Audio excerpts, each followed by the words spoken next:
Do you have a great prop and you're trying to figure out how you can do an arrangement on it? Today I'm going to show you. Hi, welcome to another video. Today I'm going to give you some secret techniques that we professional florists use to use interesting props that don't necessarily lend themselves to a flower arrangement, but we have to figure it out a way to put a flower arrangement on them. Now, in my 30 years career as an event florist, we have done a lot of arrangements on top of tall candelabras, on top of gold stands, geometric gold stands, tall trumpet vases. I've done hundreds and hundreds of tall arrangements. So I'm going to show you our secret for using interesting props in floral design by utilizing the exposed foam technique. So let's get started. Often they're beautiful props and you want to use for flowers, but how do you design flowers on something like this? This is a really beautiful pillar candle holder in an antique finish Celadon crackle glaze. I really love this, and I'm going to show you today how we design using all sorts of props by using exposed foam. Now, what do I mean by exposed foam? Usually when we use floral foam, we have it inside a vase or a ceramic container, an urn, a basket, so the foam is inside the vessel. Today I'm going to show you how to use foam outside of a vessel, how to hide the foam, the proper mechanics, and that will open up a whole world of props you can use with your flower arrangements. What I'm going to use today is a shallow 6-inch Lomi acrylic tray. Now, Lomi makes a lot of different floral design products, and they also make a lot of different size acrylic trays. They come in clear, black, white, and green, and we use it all the time. Now, what I'm going to do is put floral foam in this acrylic tray. It's just deep enough to give you a small reservoir of water.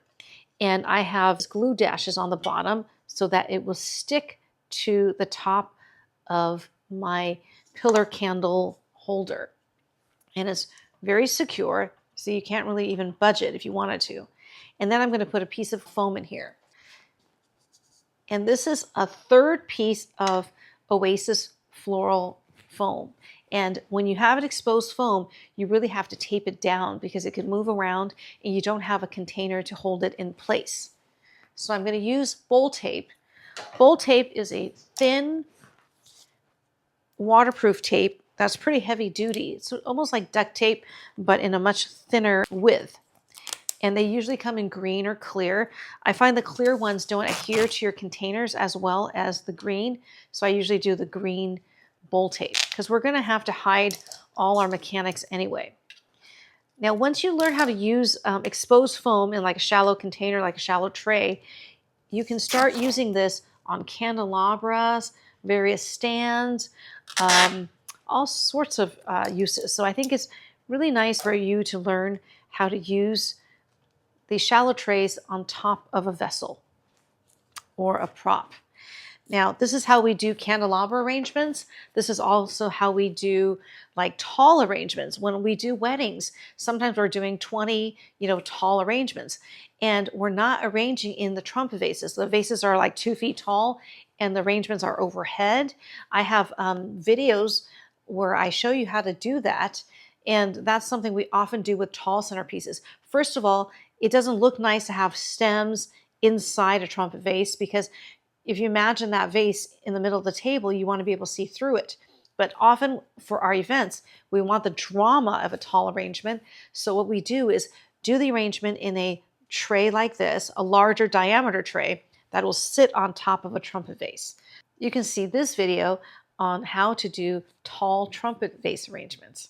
Okay, so now we've got our mechanics in place, and this is stuck onto our pillar vase, and we're going to have to green it in. Now, the challenge with exposed foam is to cover all of this. And it doesn't look like a lot to cover, but once you start designing, it is a lot to cover. So what we're going to use today are these beautiful dahlias. Look at these giant lavender dahlias and these smaller button-style magenta dahlias. That'd be fun to use dahlias, and I also have some hydrangeas for my garden that are sort of almost iridescent lavender. I'm not sure if you can see it in the video, but the blue and lavender hydrangeas have turned, and so the lavender's taken on like little bits of green and blue and teal, so it's almost iridescent. I thought that would be beautiful with the lavender and fuchsia or magenta dahlias. And then I just went out in the garden and picked some white pure perfume roses and a few sprigs of the lavender simplicity hedgerows that I grow. And to go with the dahlias in this kind of cool color palette, I have the gray Dusty Miller. And I also have some of these miniature eucalyptus, these very beautiful eucalyptus, and that's that kind of bluish green. So that's kind of the color scheme I'm going for. And I think it picks up nicely this grayish, cooler green of the prop that we have here. Now, instead of doing a all-around arrangement, I'm envisioning more of an L shape or a serpentine arrangement where you have one side that's a little bit taller and the other kind of cascading. And I think that'd be a very sophisticated look. So I'm going to keep turning this around so you can see what I'm doing. And this is the kind of arrangement I would use probably in front of a mirror on like a side table. I'm going to first set the lines of the arrangement with the eucalyptus. Okay. And sometimes with eucalyptus and these cascading elements, you kind of want to take a look at where your eucalyptus is cascading, where is it moving, and kind of use it accordingly. So there's a piece there that I think I'm going to have cascade on this side. And then there's a nice tall piece here that I'm going to set over here.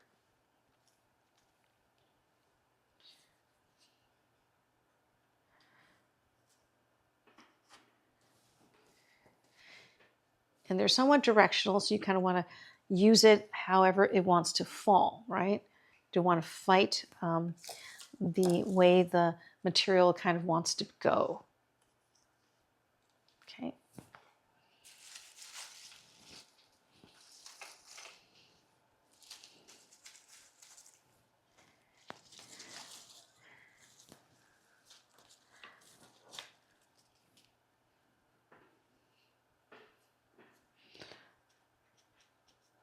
I'll turn this around so you can see what I'm going for. We're just setting the shape of our arrangement right now.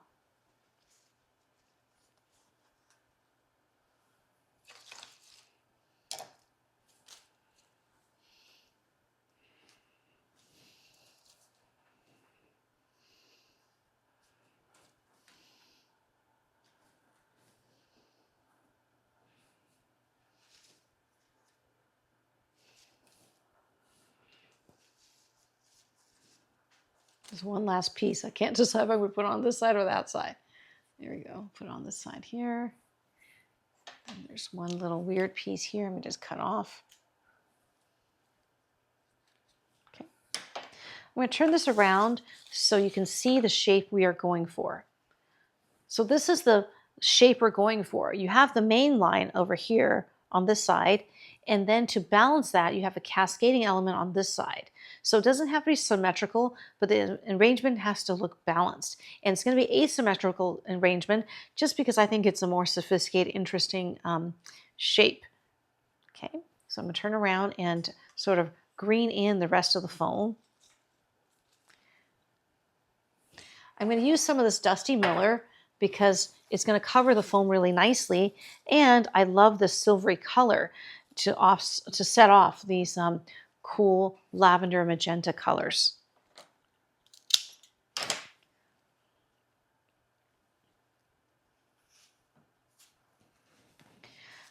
The Dusty Miller is beautiful because they're just like kind of rosettes of greenery.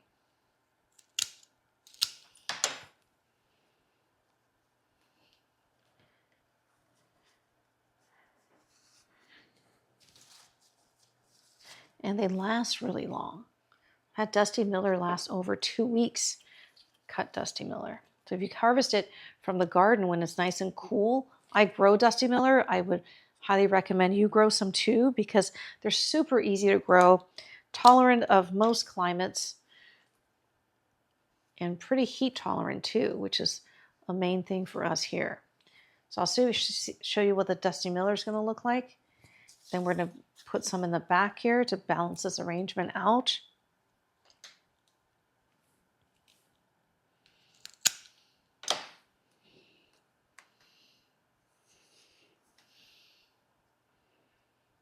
Now you notice I did not add any water to this acrylic tray because as you put stems in, water is going to start coming out of the foam and it's going to go in that little tray. And what I'll do is at the end, add water if there's still space.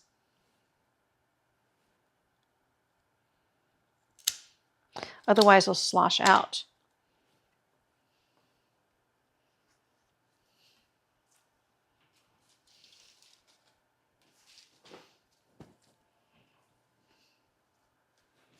I think I'll reserve this piece because I don't want it to be just a cluster of Dusty Miller. Then I have some of this greenery that is just a volunteer in my creek area. I'm just going to put a little bit here and there just to give it a little bit of green, just here and there where we need it to cover the foam. So these are some short pieces that I cut earlier when I was processing the greenery. And then I have taller stems too.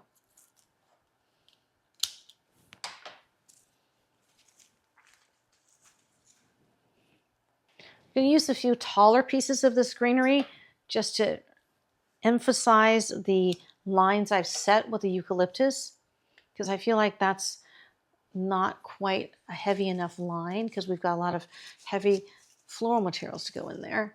Just a little bit, not a lot, because I don't want it to be all this type of greenery. I want that eucalyptus to really show, but I'll use a little bit of this greenery.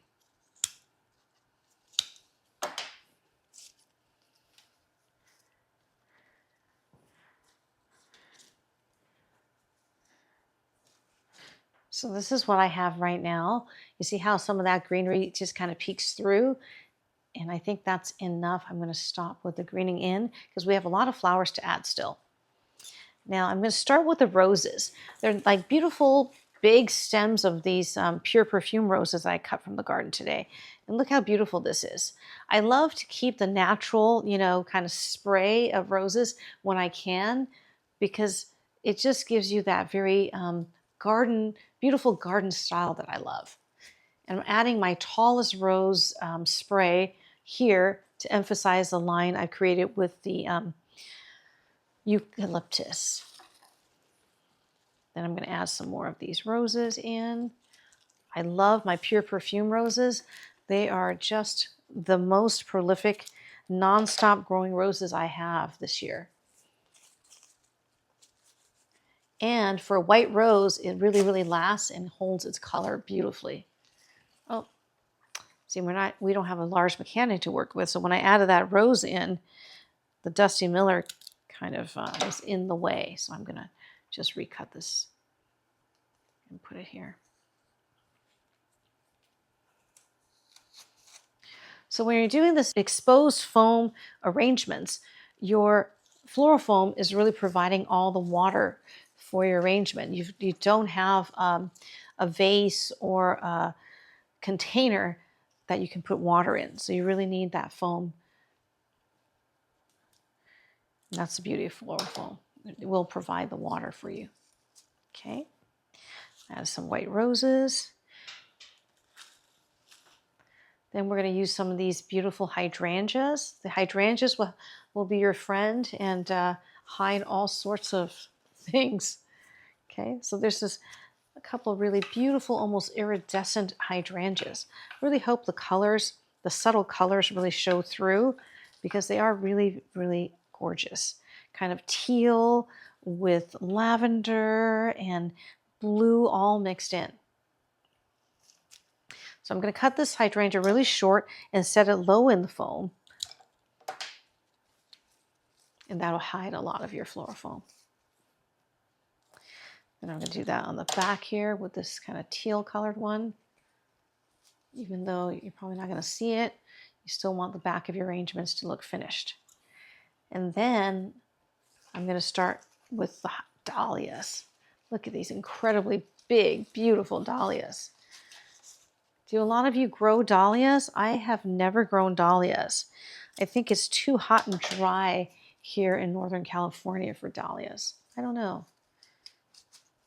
They sell them every year, you know, at the nursery, and I see it at Costco, the beautiful dahlia plants. But dahlias are very easy and inexpensive to buy as a cut flower, and there's so many wonderful growers of dahlias at the flower market. I just prefer to just buy it because I think the flowers are not super long lasting, and I think that when it gets to be 90 or 100 here in the summer, the dahlias are not going to be very happy. Now we have growers here in Northern California, Half Moon Bay, and places where it's always a beautiful 65 degrees, not too sunny, and I think they do great there. At Golden Gate Park, they used to have a beautiful dahlia garden by the Conservatory of Flowers. In San Francisco weather, it's just very different than the weather we have here. Okay. So this is what we have right now. I kind of created a focal point with the two giant dahlias and the hydrangea.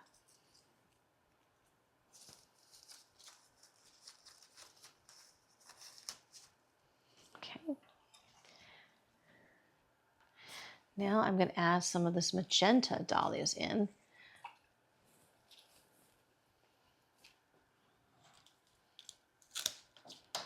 I love the side buds of the dahlias too.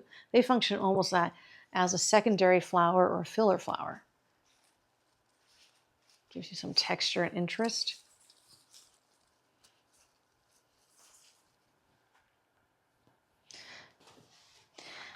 Now I have some of these very small hydrangeas I'm going to use to kind of cascade down and emphasize our line here.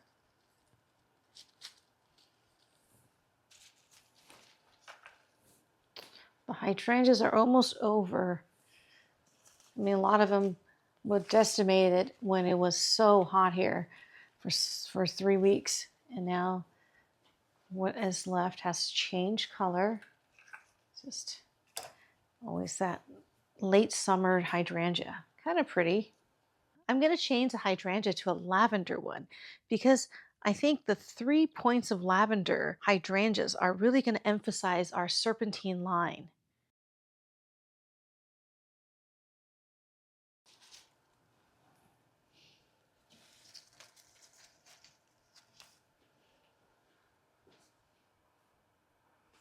Okay, I'll turn around so you can see what we have here.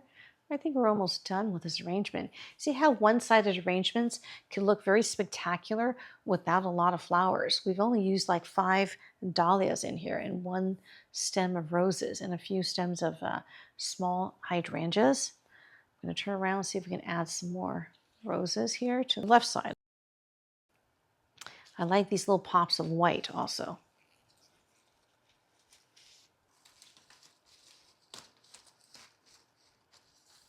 So when I added this hydrangea here, I thought it looked like sort of an outlier by itself. So this is why I added these roses, some stems of this lavender spray rose and white rose so that you have like a gradual transition to this standout kind of color. And to add some of the same color, I'm going to add this sprig to this side here.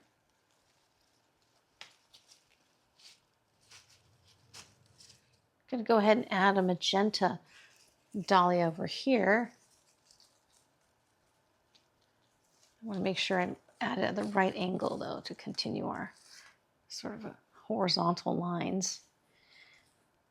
And to make it look a little more three-dimensional, I think I'm going to add another one of these lavender dahlias coming out the front. So we're all done. I think this turned out great. So this type of arrangement is not going to be very long lasting because you don't have a large vessel filled with water. Now your exposed foam does sit in a small reservoir of water, but it's still going to dry out and won't last as long as like an arrangement in a vase or an urn or some other container. So this is the type of thing that you would do for events or parties. Now it's wonderful to have something spectacular for your home. Definitely save it for when you have an event at your house. because for everyday arrangements, I wouldn't recommend using the exposed foam technique. So I hope you enjoy the video and learn something. Leave me a comment and let me know if you're going to try the exposed foam technique. As always, please like and subscribe, and I will see you in my next video.